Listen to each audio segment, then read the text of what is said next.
We're in the Sikha here on page 115. We're starting from page 115. Yeah, we're holding in the third paragraph of Sif Beis. Al Yedei. Al Yedei. Okay, so the kitzer of what we learned the last 2 weeks here in the Sikha is Rebbe is discussing the proofs that the Rambam brings, the source for Moshiach. Where do we find it in Torah? The Rambam brings 3 sources from Parshas Nitzavim, L'shav Hashem Lekecha Shvuscha, from Parshas Balak, where it says Arena v'lo yata, Asherena v'lo karev, and so on. And then what this Sikha focuses on is the third raya that Rambam brings, and he actually puts it in a separate halacha. And that is the raya from Ir Miklot, next week's parsha, Parsha Shoftim, where the pasuk says, Ki yarchav Hashem lekechas gevulcha, says the Rambam that this never occurred. Eibishter never expanded our territory in Eretz Yisrael. V'lo tziva HaKadosh Baruch Hu l'tayu. The mitzvah wasn't said for no reason. When is this going to happen? When Mashiach comes. Okay. So the question is, why does the Rambam bring this additional raya? And not only does he bring this as a raya, he puts it in a separate halacha. It seems like that this is a new point that we don't see from the previous rayas. And it deserves to be in a separate halacha. Okay, so the Rebbe began explaining, we began last week the Nukuda of the explanation. Emunah in Mashiach, believing in the coming of Mashiach, is that a mitzvah? So the Rebbe said, no, it's not any of the Taryag mitzvahs. And the Rebbe brought that the fundamentals of Emunah, the Rambam speaks about in Hilchas Yisodei HaTorah. Emunah in Bias HaMashiach, which is one of the 13 principles of faith, the Rambam doesn't mention in Hilchas Yisodei HaTorah. Why not? So the Rebbe brought in Orah 16 from the Abarbanel. The reason is because in Hilchas Yisodei HaTorah, the Rambam only speaks of those fundamentals that are actually a mitzvah itself. But Emunah Mashiach is a fundamental belief in the Jewish faith, but still it's not a mitzvah. It's not a mitzvah, it's not included in Hilchas Yisodei HaTorah. Okay. However, the Rebbe explained there in the first 2 paragraphs of Sif Beis, the Rambam is bringing the proof and the source of Mashiach from the mitzvah of Ir Miklot, because here this makes the point that Bias HaMashiach is a prat of a mitzvah. The mitzvah of Ir Miklot cannot be fulfilled b'shleimus with all 9 cities. And in the times when Yidden were in Eretz Yisrael, then when they came to Eretz Yisrael with Yeshua, later time periods, it was only 6 of the Ari Miklot, 6 cities of refuge, not 9. The mitzvah could only be fulfilled the way the Torah describes it, b'shleimus, if Mashiach comes. So it comes out that the coming of Mashiach enables the fulfillment of the mitzvah, meaning that the coming of Mashiach becomes a detail to allow you to do a mitzvah. Just like every mitzvah has certain circumstances that enables the fulfillment of the mitzvah.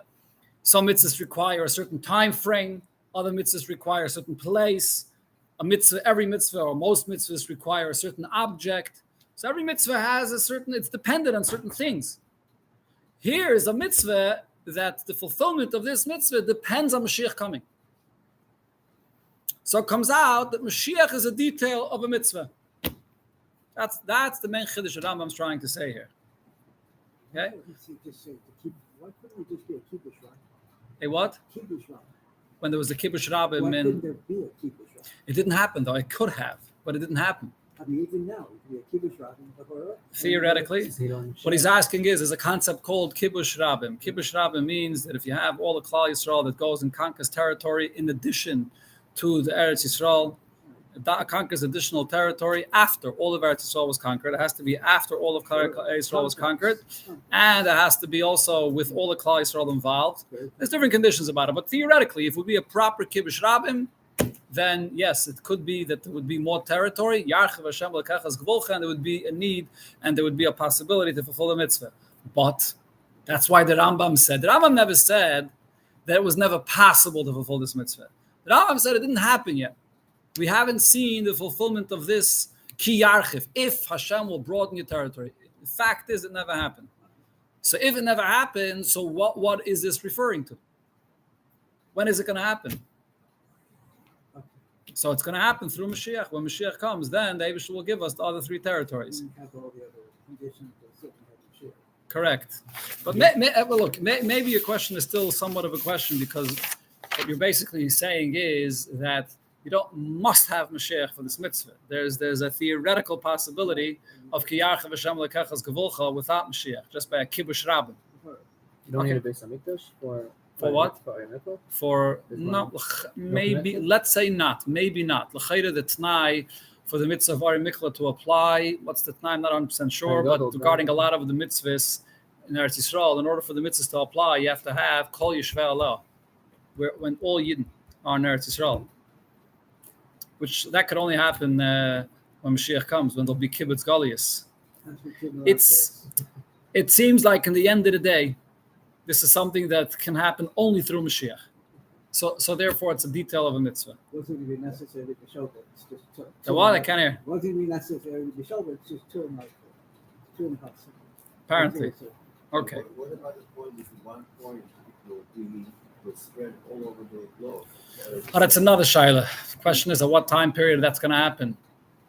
What he's asking is that L'chayra Chazal tell us Asida Yerushalayim Shetispashet B'chol Eretz Yisrael. Yerushalayim will be expanded into all of Eretz Yisrael, and Eretz Yisrael will be expanded into the entire world. The entire world will be Eretz Yisrael. So in that case, just another 3 Ari Mikla wouldn't be enough. You might need another 300 for all different countries and cities in the world. But apparently that will happen at a later time period after Mashiach comes, not in the beginning. And at that time period, there won't be any need for Ari Miklat at all. Okay, but it's a very good question. Okay, let's continue a little bit in the Sikha inside, Val Yedei. So here the Rebbe will explain what is so significant about the fact that now the coming of Mashiach becomes a detail that enables a mitzvah. It's attached to a mitzvah, or it's a detail of a mitzvah. Why is that so important? Now that the coming of Mashiach becomes a part of a mitzvah. So now the coming of Mashiach is something that has a certain certainty about it. The certainty of the coming of Mashiach is as powerful and as definite as the fulfillment of a mitzvah. Okay, so we have many prophecies that tell us about the coming of Mashiach in Chumash and in Navi, many psukim. But then when it becomes part of a mitzvah, the taikif, the certainty and the definite coming of Mashiach, it's a different thing. And that's what this sikh is going to explain at length. Why is that so? Why is a mitzvah more definite than a prophecy? Okay, so first the Rebbe quotes what it says in the Rambam. The Rambam writes in Hilchos Yisaydi HaTorah when he talks about the taikif of a mitzvah. It's clear and explicit in the Torah. Shehi mitzvah oimedes la'olam u'la'olmei olamim. That the mitzvah of the Torah stands forever. Ein lo le'shinui v'lo giroin v'lo teisvus. A mitzvah cannot change, cannot be minimized or diminished in any way, and you can't add any detail to a mitzvah. The mitzvahs, the way they were given at Matan Torah at Har Sinai, that's what it is, and it's nitzchi, it's eternal. There's no change to this. Which means, in simple words, shemitzvah pirushai tzivuye haTorah. When the Rambam here uses the term mitzvah, that it's a davar baram furish b'Torah, shehi mitzvah, he's referring to all mitzvahs, all the commands in the Torah. As the Rambam there later says, shekol divrei haTorah mitzuvin anu laseisan ad olam. All mitzvahs of the Torah are eternal and will never change. That's a very fundamental point that the Rambam says. There's a discussion about this. Mindar Barbanel actually discusses this. The Rambam says that this idea that the mitzvahs of the Torah is eternal and could never change is actually one of the Yisoidei HaAmunah. It's one of the fundamentals of Yiddishkeit. So the Barbanel argues and says, why is it such a fundamental point? It could be that the fact happens to be that the mitzvahs won't change, but they can change. Why can't they change? What's if the Eibishter that came and gave us the Torah will decide to change and give us a different set of mitzvahs or tweak the mitzvahs or change the fulfillment of the mitzvahs? Why can't it change? That's the Barbanel's question. Okay, it's not here the place to go into this, but the Rambam holds that the shayrish of the mitzvahs is in the very essence of the Eibishter himself. Just like the Eibishter himself is ani avaya lo shanisi, mitzvahs which are rooted in the essence of the Eibishter, they're an expression of the Eibishter himself, cannot change. Not only it won't change, it cannot change, impossible to change. That's what the essence of, that's the nature of the very essence of what a mitzvah is. That's So we can ask the question I didn't want to ask Mrs. Potatoes last week. Oh, we learned about that. You're asking about mitzvahs betelis lasalave. So wow, we learned about that by Arichas here. Oh, you okay? So we went through the whole Arichas of what that means. Okay, that's a separate sikha that we learned here. Okay, let's continue. V'chein kasav gam be'ilchas malachim sham. The Rambam writes similar in Ilchas Malachim Behemshach Inyan this Melech HaMashiach, where the Rambam discusses about how we identify Mashiach. So this is after the Rambam says that Mashiach won't necessarily be an individual that will perform miracles and so on. But who is Mashiach? Mashiach is an individual that will study Torah day and night, will fulfill mitzvahs, and will bring all of Klal Yisrael to fulfill mitzvahs as well. Kaife, Kol Yisrael, Yachav Kol Yisrael, Leilich Baal Chazik Bitka to fulfill mitzvahs. That's it. Mashiach is all about Torah and mitzvahs, nothing else. A continuation to that, the Rambam says, Iker hadvarim kochahen. Fundamental point here is as follows. The Torah, its laws, all its mitzvahs is forever and ever. You can't add, you can't subtract from Torah. And then the Rambam adds, and this is in the Rambam, they took it out, the censors took out some parts here of the Rambam, but this is what the Rambam originally wrote. Anyone that adds or subtracts from Torah, or you take the mitzvahs of the Torah out of its literal meaning and you interpret it in some different way, such an individual is definitely a Rasha, and he's a false Mashiach, and he's a Rasha Apikaitis, he's a heretic. So this is how you know that he's not Mashiach. Okay. Now, so the Rebbe comes back here to the raya that the Rambam brings from Ir Miklat. Ulachein. So now here, therefore, the point is, now that the coming of Mashiach is a detail that enables the fulfillment of a mitzvah,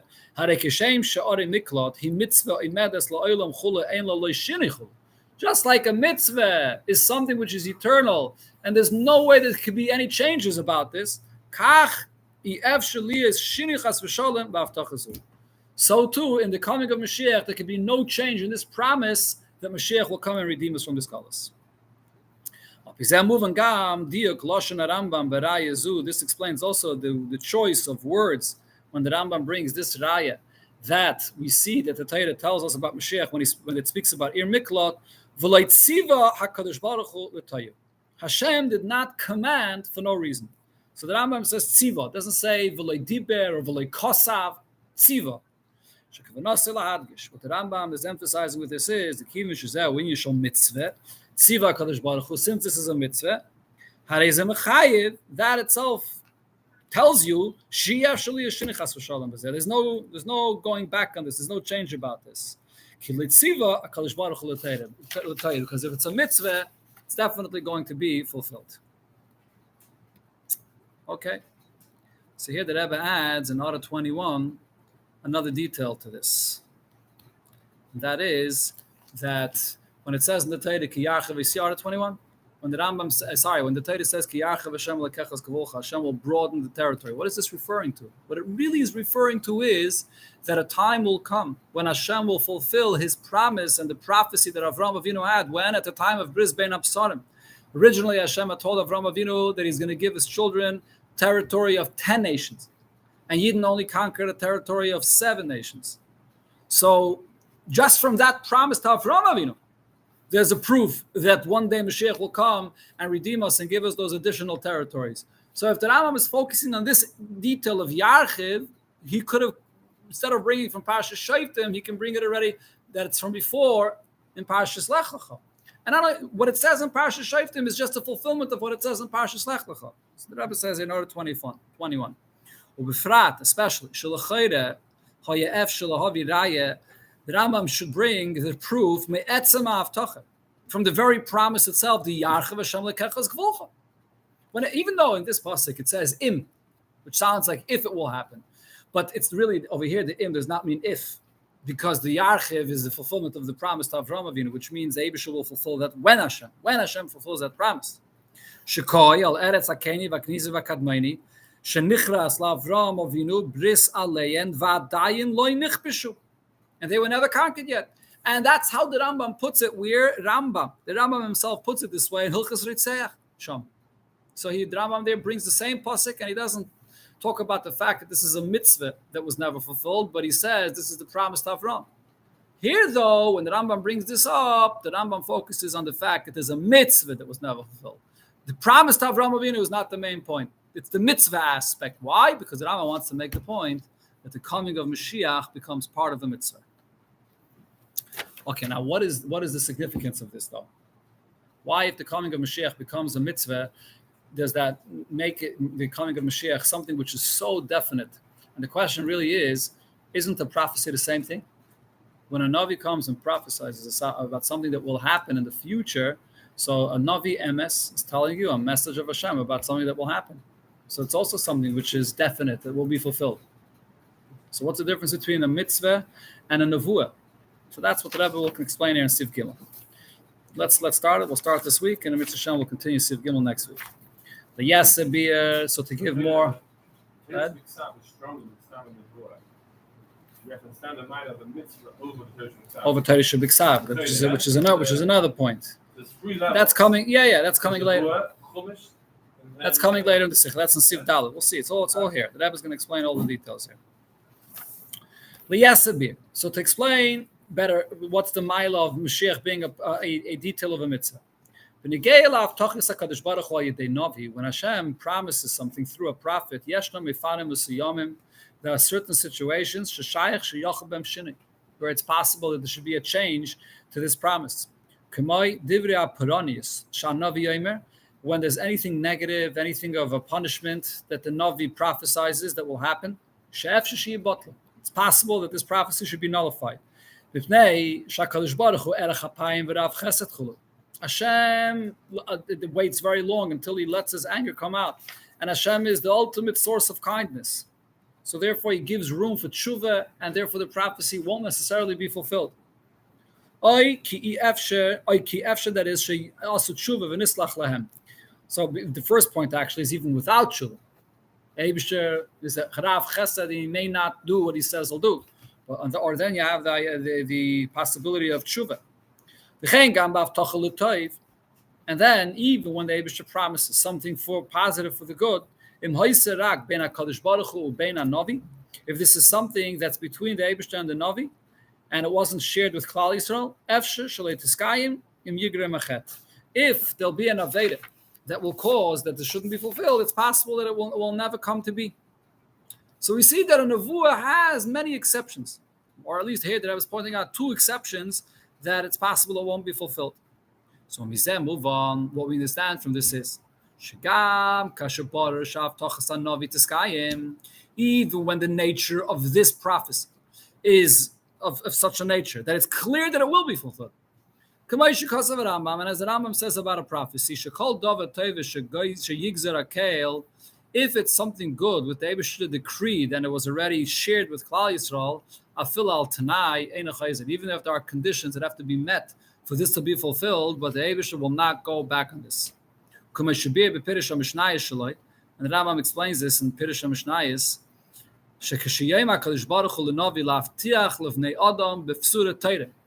When the Eibusher tells a Navi, not something private between Hashem and the Navi, tells the Navi to share Klal Yisrael good news about something which will happen, this must be fulfilled. This is not going to be nullified because of an Aveda. Impossible. Okay, what again? He said it. Yeah, if it was shared. So it comes out that even though certain nevuahs won't necessarily be fulfilled, but this kind of nevuah, which is what we're discussing, nevuah of Geula, which was shared with the Nevi'im and was shared with Klal Yisrael, it definitely will be fulfilled. So it's already definite. It's certain, 100% certain. Says the Rebbe, however, ein ze mipnei shavtocha shayidei navi be'etzem einon nitanas l'shini. But what we can see over here is this does not mean that a prophecy is something that comes from such a place that it's impossible for it to be any change here.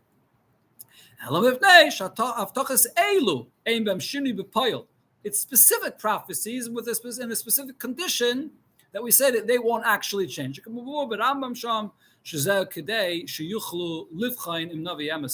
Only reason why such a prophecy doesn't change is not because that's the nature of prophecy, that it can't change. It's really just a side reason. Because if there's no such prophecy that exists that's not prone to change, how could you ever test a Navi to see that he's a true Navi? Any person that comes along and claims that he's a true Navi, how do you test the person to see if he's a true Navi? The Rambam says he doesn't have to perform any miracles. He doesn't have to do anything crazy. The way you test him, that says the Rambam, very simple. If he prophesies to something that will happen in the future and it doesn't happen, you know he's not a Navi. If it happens, you know that he's a Navi. But the problem is, if the Nevuah is something which is prone to change by tshuva or other reasons, so then you can never test a Navi. So therefore, there has to be one type of Nevuah that can change. So the fact that Nevuah that cannot change. So the fact that Nevuah doesn't change is not integral to Nevuah. Nevuah comes from a level of godly revelation which is prone to change. However, for the purpose of being able to test a Navi, the Eibishter says a certain kind of Nevuah, Mukhrich, Eibishter must fulfill. But that's not the very nature of what Nevuah itself is. But this is not so. The next page. This is not so when it comes to the eternity of the mitzvahs of the Torah. That stands forever. Why are mitzvahs eternal? It's because it comes from a source. It comes from a place. Mitzvahs are not at all within the possibility of changing. It comes from a place where this is it. It's the essence of truth. There's no room for change. Just like Hashem himself, there's no change. There's no room for change by the existence of the Eibishter himself. So too the Eibishter's Torah. The Torah is one with Hashem himself. It's not like a prophecy. A prophecy is a certain level of revelation. This is the Eibishter himself is expressed in this. There's no room, there's no possibility for change. So therefore, it makes the promise of the Geula something much, much more powerful. Now the promise of Geula comes from this source. Okay, we'll see the conclusion of Dinya Mitzvah Next week. There's ha'aris that are connected to this. So Mitzvah we'll learn it next week. Is there a footnote over here?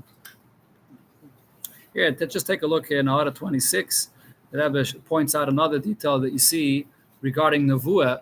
The Rambam tells us, Kol Sifrei HaNeviim Asidin Libatel L'Moisa Mashiach. All Navi will be batel when Mashiach comes. Besides the Megillah. Megillah says there won't be batel when Mashiach comes. Otherwise, all of the Nevuah will be batel when Mashiach comes. Huh? Was Badat Tirasa bleibt, you're asking.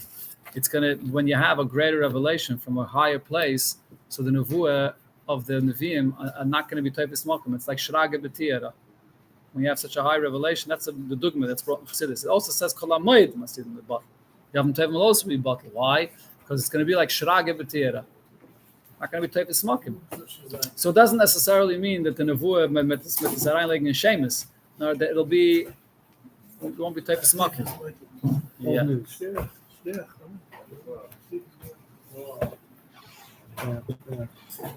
So the Chaim